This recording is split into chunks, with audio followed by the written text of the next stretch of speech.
Chapter 4, Trends' Impact on the Expert's Profession. Having discussed in the previous chapter the four major trends: 1. Speed, frequency, and impact of change. 2. Convergence of global knowledge. 3. Ease of communication. And 4. Human mobility that are affecting the world of business, and having explained how I have felt their impact on my life through giving some examples from my career, I will now move on to explore in this chapter the impact of these trends on individuals, organizations, and on the expert's profession. It is worth at this stage to remind you what I exactly mean by the expert's profession. It involves every person whose career mainly consists of extending any type of counseling to individuals, organizations, or governments. Under this broad definition, one can fit a wide array of professionals such as physicians, therapists, trainers, life coaches, inspirational speakers, consultants, etc. To cope with frequent and impactful change, organizations need to increase their ability to swiftly adjust their structures, strategies, and competencies. Failing to perform needed timely adjustments, they risk becoming obsolete, and their rate of survival becomes slim. One example that comes to mind is Kodak, which was the world leader in still camera production. Although they discovered digital cameras, they were so entrenched in their tradition of being a film company, and thus they failed to make the necessary adjustments to cope with the new technological environment that led to their bankruptcy. The notion of agility is normally associated with size. Smaller businesses are more capable at handling change because there are fewer levels of management, as well as accounting, that they have to go through in order to make a change. Larger companies have more people to get on board with ideas, more people on their payroll, and in many cases, several branches of the company to think about.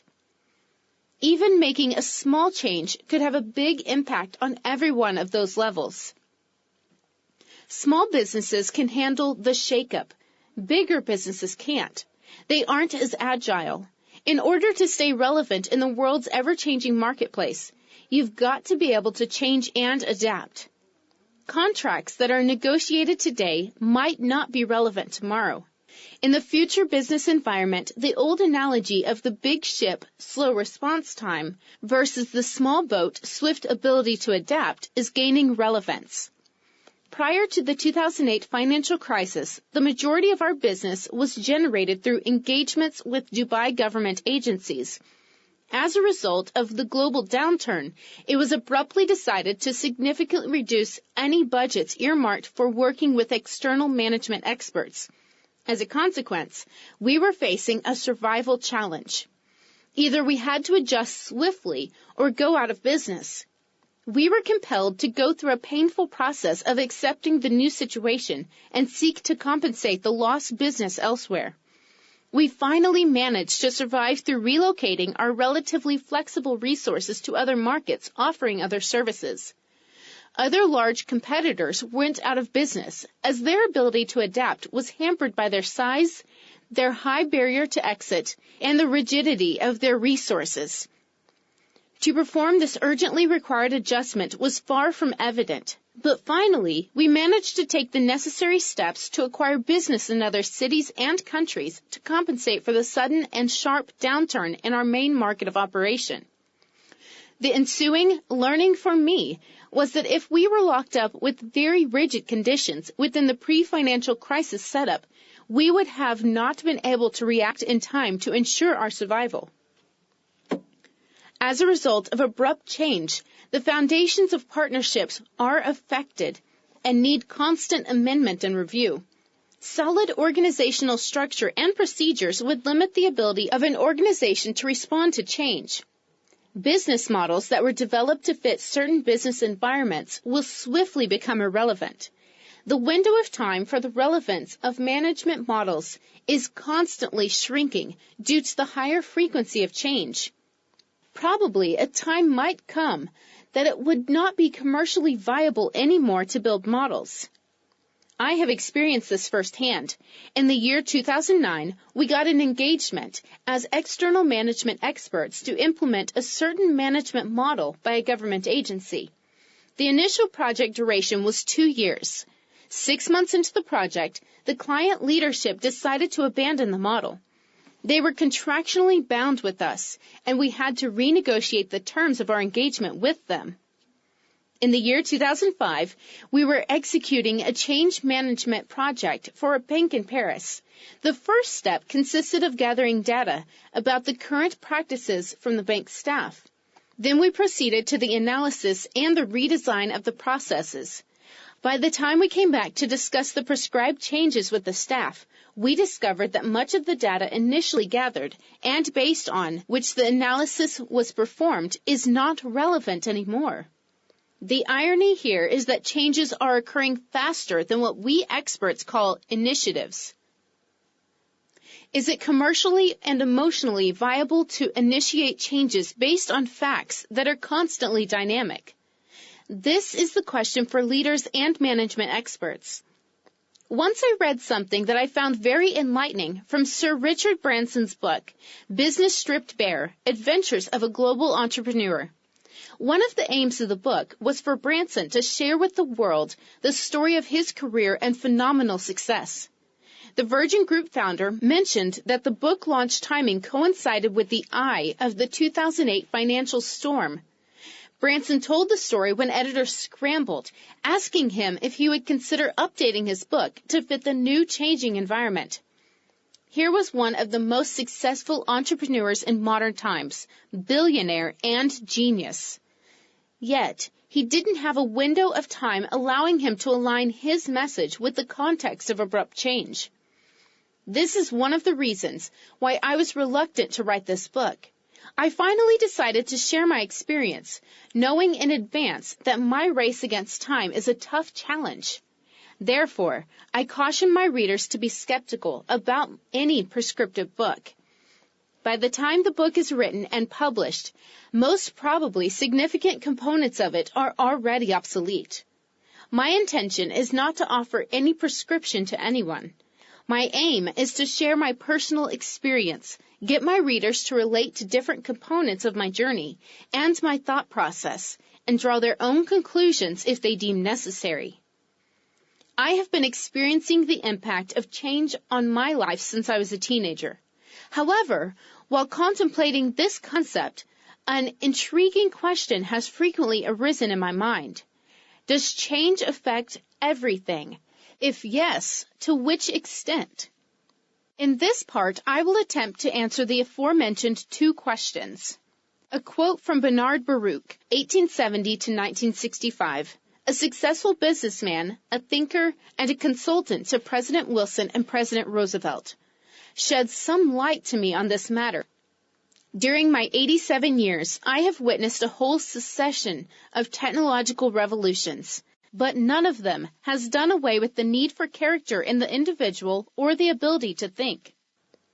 Based on the latter, probably we are not doomed, after all, as individuals to take on the change race heads-on. I say probably because this is true in some aspects and not true in others. What are the underlying forces that drove and motivated our ancestors? Wasn't it the pursuit of well-being and happiness? Aren't those concepts still relevant in the present days? Think about it.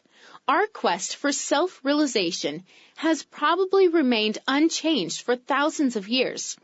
Presumably, what motivated Alexander the Great to build an empire is similar to what motivated Napoleon at the end of the 18th century or the British monarch during the 19th century to build an empire despite the fact that they had at their disposal completely different technological tools.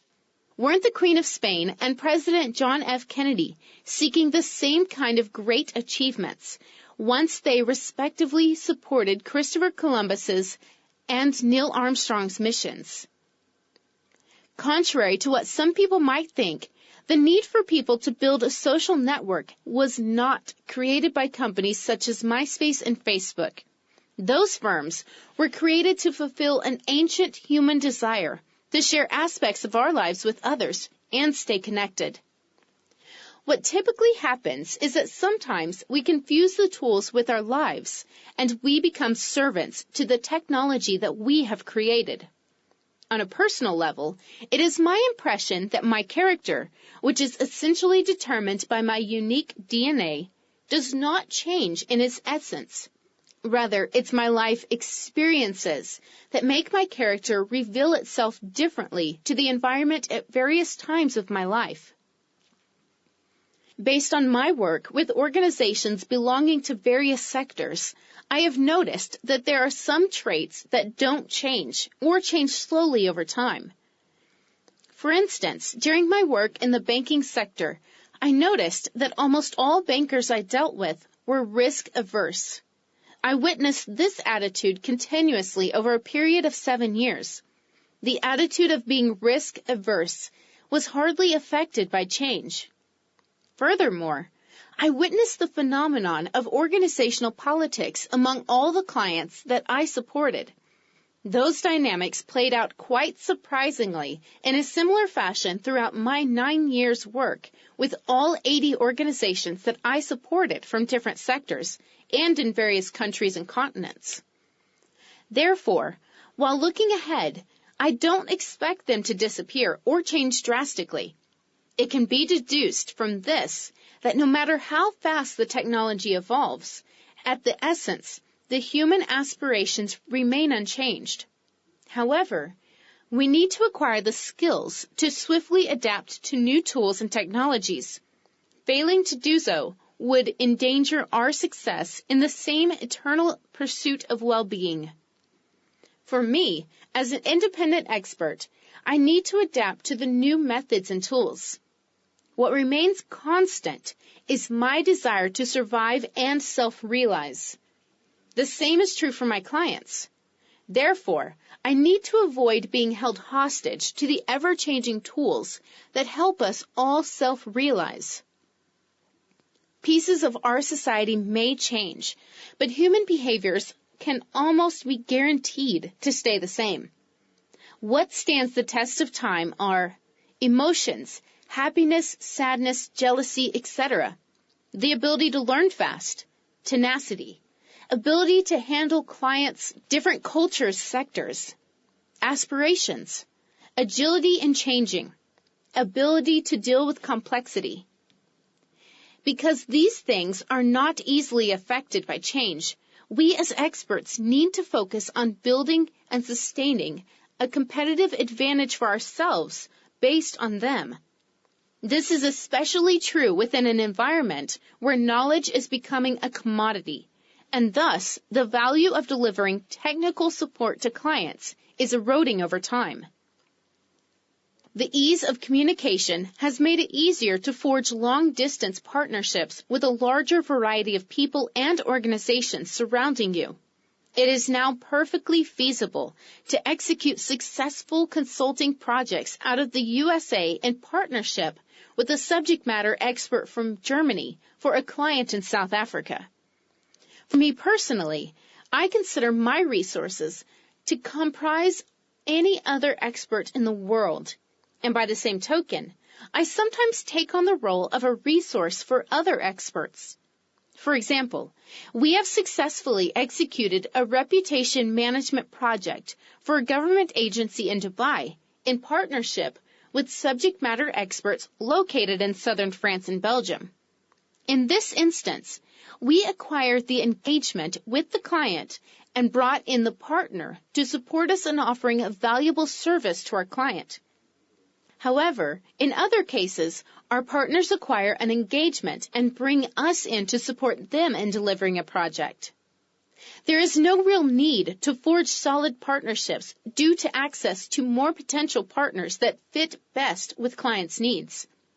For us as independent experts, our resources and partners might change quickly in location, expertise, depending on the client's changing needs. That's the reason why it would be difficult for large companies to keep up with clients' needs, as they have hired people with certain skill sets that might not always match the evolving market requirements.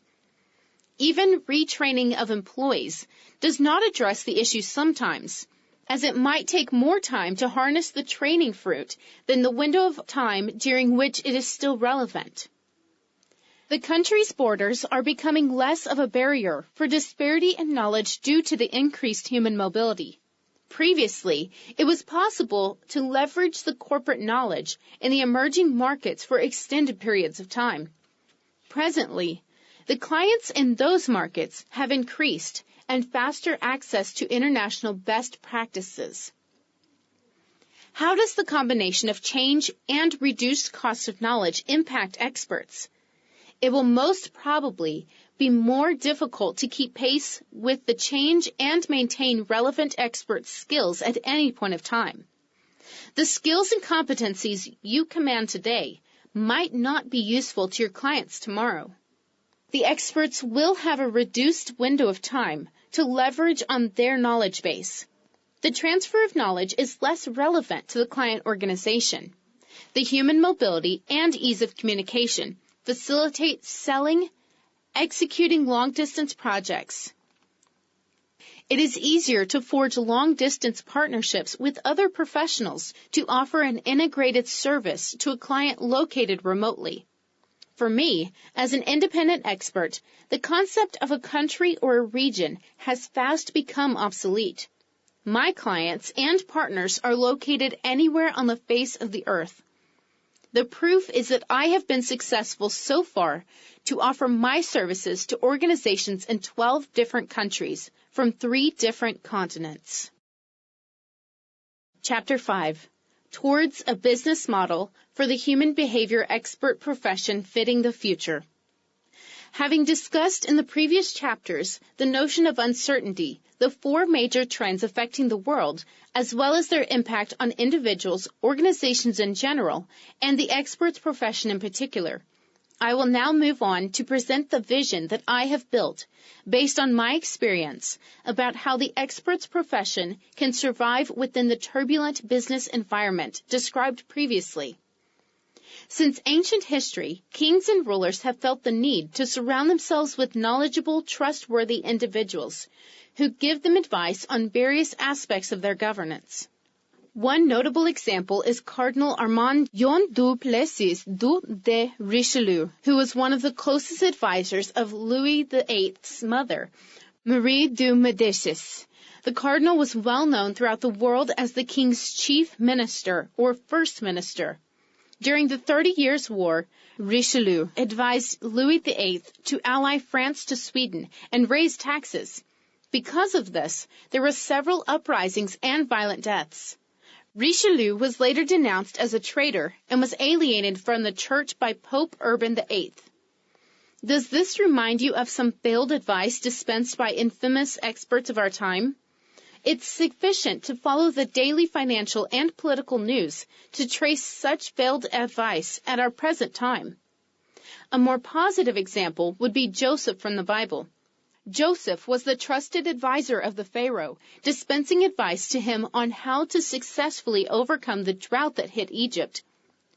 Today, the advisory role can be found in a wide array of fields, starting by the couples who seek marriage counseling, passing by individuals who seek wealth management advice, the organizational leaders who seek strategic advice on how to maximize their success, ending by politicians who surround themselves with counselors who dispense advice on state matters such as national security and the economy.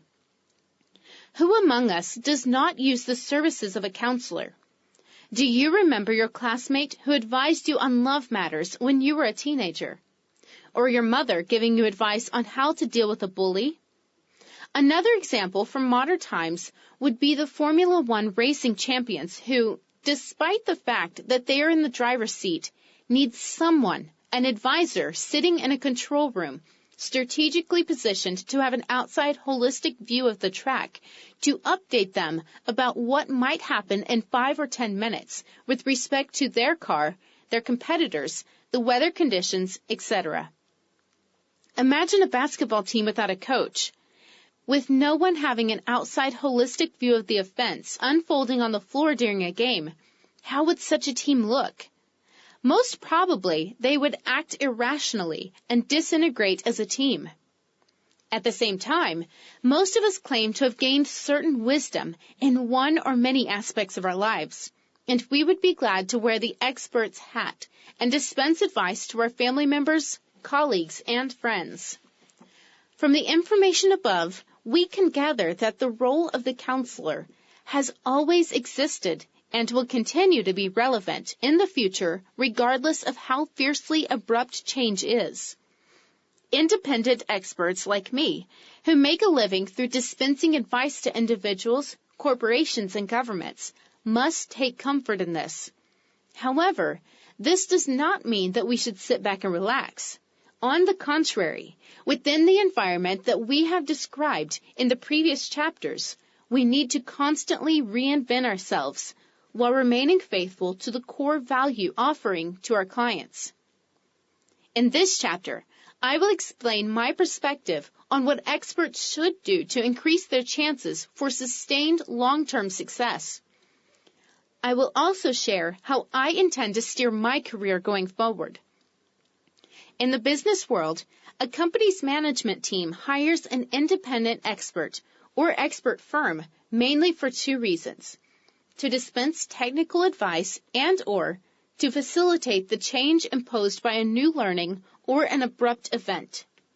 The expert will consult and design programs to fill in gaps to help produce a required result. The traditional business model for an expert firm has separate experts assigned to the various departments needing help. For example, an expert company could have teams of marketing experts, IT experts, sustainability experts, and business process improvement experts. Every one of these experts becomes specialist in his or her field by accessing and absorbing knowledge. These experts will use their knowledge to provide the correct diagnosis, identify the needs in a company, help to answer the needs, work to improve management's performance, and achieve employee satisfaction and motivation. Yes, the experts are great at sharing knowledge and reports. However, there are many expert firms that offer the advice but fall short from offering a proposed method of deployment. How will these firms be able to sustain their business in light of the converging knowledge trend? As we've seen, knowledge is becoming easier to trade. Because of this trend, the client's value for services that are primarily knowledge-based is eroding over time. How will these firms cope with the constant need to update the technical knowledge of the experts? Will they have enough time to leverage their knowledge while it's still relevant? In light of what we have discussed, one thing is certain: swift responsiveness to change should be at the core of any new model for the expert's profession. This is because, 1, it would be more and more difficult to keep up with and keep ahead of the ever-increasing rate of technical changes. 2, there will be more change that the client organization needs to cope with. Therefore, the demand for management facilitation would increase. 3, the accessibility to knowledge is increasing due to the ease of communication and increased human mobility. 4, there are increasing possibilities to forge long-distance partnerships. Based on my experience, observations, and reflections, I have envisioned a plausible model for the expert's profession fitting with this turbulent business environment. It consists of segregating the human behavior-related advice from the technical one. In this scenario, we will find ourselves dealing with two main career paths. 1, the technical expert, TE, whose main job is to update the technical knowledge, innovate, and create change. 2, the human behavior expert, HBE, whose main duty is to coach and counsel individuals or organizations on how to gain the aptitude to anticipate and embrace positive change in order to achieve her, his, or their continual quest for self-realization, be it at the individual, corporate, national, or international levels. If required by the client, the HBE's secondary function would be to take on the role of the link between his client from one side and the technical expert from the other side. This derives from the need to overcome the difficulty of keeping up with the change and give the HBE the possibility to forge swift relationships with the TE, depending on the variety and changing needs of customers, as opposed to having to retrain himself or herself on the technical knowledge all the time and always be one step behind the technical pioneers. Leverage the only genuinely unique, cannot be emulated thing in the world, which is the individual's personality, soft skills, and experience. By achieving this, the HBE would gain a sustainable competitive advantage that would not erode over time, as it cannot be replicated. Get the HBE to play the role of change catalyst, therapist especially, when the client already possesses the technical knowledge but is not able to implement change due to organizational issues. It liberates the TE to sharpen her or his technical expertise and be ready to innovate to keep up with and ahead of technical change. For example, a sustainability expert or a banking expert should focus on sharpening his or her knowledge in his or her area of focus, so they will eventually be able to anticipate and keep up with change and innovate new models. Whereas the HBE should focus on facilitating the change and to help in deployment of the TE's recommendation for the client. Obviously, the current independent expert and firm's model of mixing the HBE and TE roles is not flexible enough to cope with the fast-evolving environment that we described earlier. The proposed business model would be that the HBE forges alliances and relationships, even long distance, with TEs to provide an integrated solution to a client. Typically, a client would ask what area the HBE is specialized in. In the future, an HBE would not have to answer this. They'd just say, I help you achieve your quest for success and self-realization. Areas an HBE should specialize in include psychology, organizational behavior, human behavior, organizational dynamics, and politics.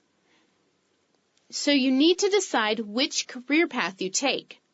If you choose the TE path, you need to make sure to leverage your knowledge to the fullest extent while it is still relevant. And you need to always embrace the new technical knowledge, learn it swiftly, master it, and most significantly, update it. If you choose the HBE career path, then you should become an expert in organizational and human behavior, and you should cure the client organization from its complexes, as well be able to forge and adjust your partnerships with TEs depending on the constantly changing market needs. In all cases, the future business model involves more multiple ways learning among the HBE, the TE, and the client organization. In order for the expert's profession to remain relevant, it should not concentrate on trying to transfer a knowledge that is becoming more and more universal. It should instead concentrate on the human science of management and leave the door wide open to TEs to create and update the technical knowledge. This is particularly important for countries such as the United States, especially since the rest of the world is catching up for access to the technical knowledge, but are lagging behind in the human science of management. The human sciences are less disruptive than technical science.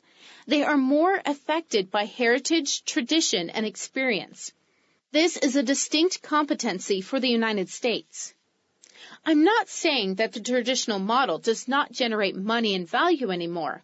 I'm just saying that probably it is better to concentrate on our core competencies and leave the TEs to concentrate on theirs. Do we really want to train ourselves on something that is fast becoming available to everyone and becoming obsolete? What is the best you could achieve by choosing the HBE path? It is to become an authority in change management, deployment, and organizational therapy. As a TE, you can become an innovator, creating new business models to align them with the continual change. This does not mean at all that if you currently follow the current models, you cannot continue doing so and generate money. But ask yourself this question: is this sustainable for the future within the trends of the converging knowledge, ease of communication, human mobility, and accelerated change?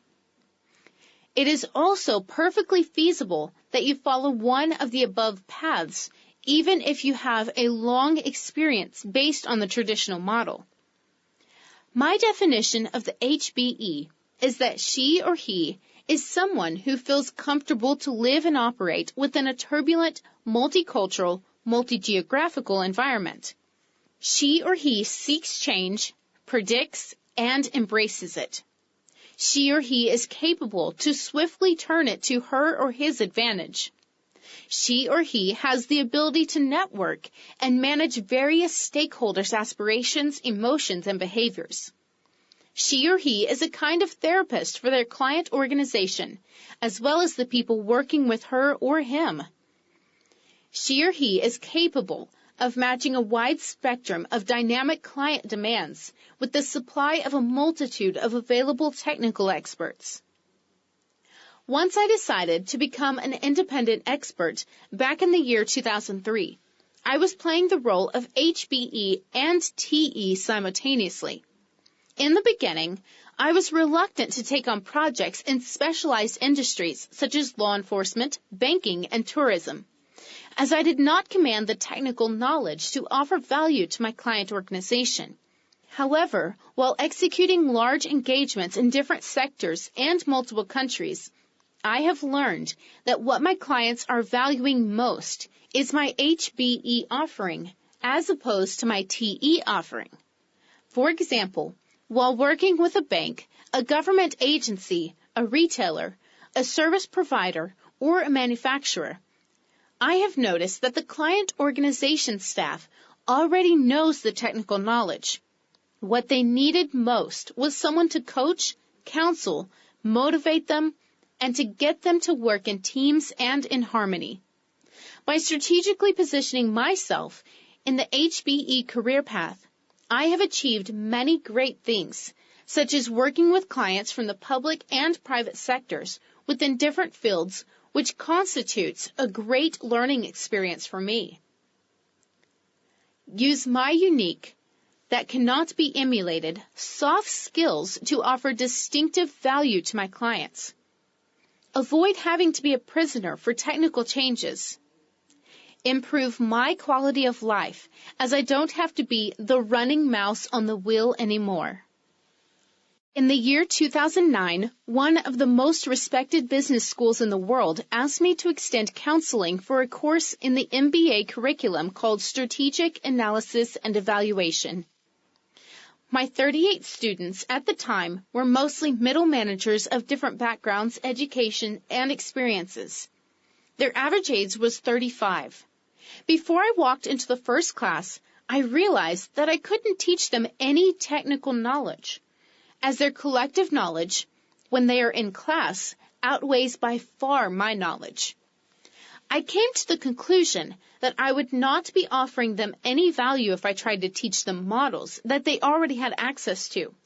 Furthermore, the models that I was supposed to teach them were nothing more than simplified reflections of a complex reality that the students were already experiencing on a daily basis. It's like taking a low-resolution picture of a person and then giving it back to her or him so she or he can improve him or herself based on it, which I find completely absurd. Therefore, I concentrated on playing the role of a facilitator of the class sessions, and at times I shared with them my unique experience that emanated from working with different clients in multiple fields and countries. I received very good feedback from the students who thought my so-called teaching, although I did not teach, was very useful. As I mentioned earlier, from here comes the need for educational institutions, especially universities, to reinvent themselves if they are to remain relevant. They need to concentrate on playing the TE role, focusing on research and innovation, as opposed to wasting time on transferring knowledge that is already widely, cheaply, and swiftly available. The role of the HBE, like the role of the teacher, coach, and trainer, can be compared to the role of the referee in a football game. The latter is not supposed to teach the players how to handle the ball. His role is rather to ensure that there is no disruption in the game due to breach of the rules. As I mentioned at the outset, I don't pretend that I can capture the dynamic, multifaceted reality within the boundaries of a book. The real day-to-day complex world cannot be confined in a box. This is my attempt to offer, based on my experience, one way on how the expert's profession might evolve. You have been listening to Counselors Beyond Knowledge by Oliver Matar and narrated by Whitney Edwards. Copyright 2013, all rights reserved. No part of this publication may be reproduced, stored in a retrieval system, or transmitted in any way by any means electronic, mechanical, recording, or otherwise without the prior permission of the author, except as provided by USA copyright law.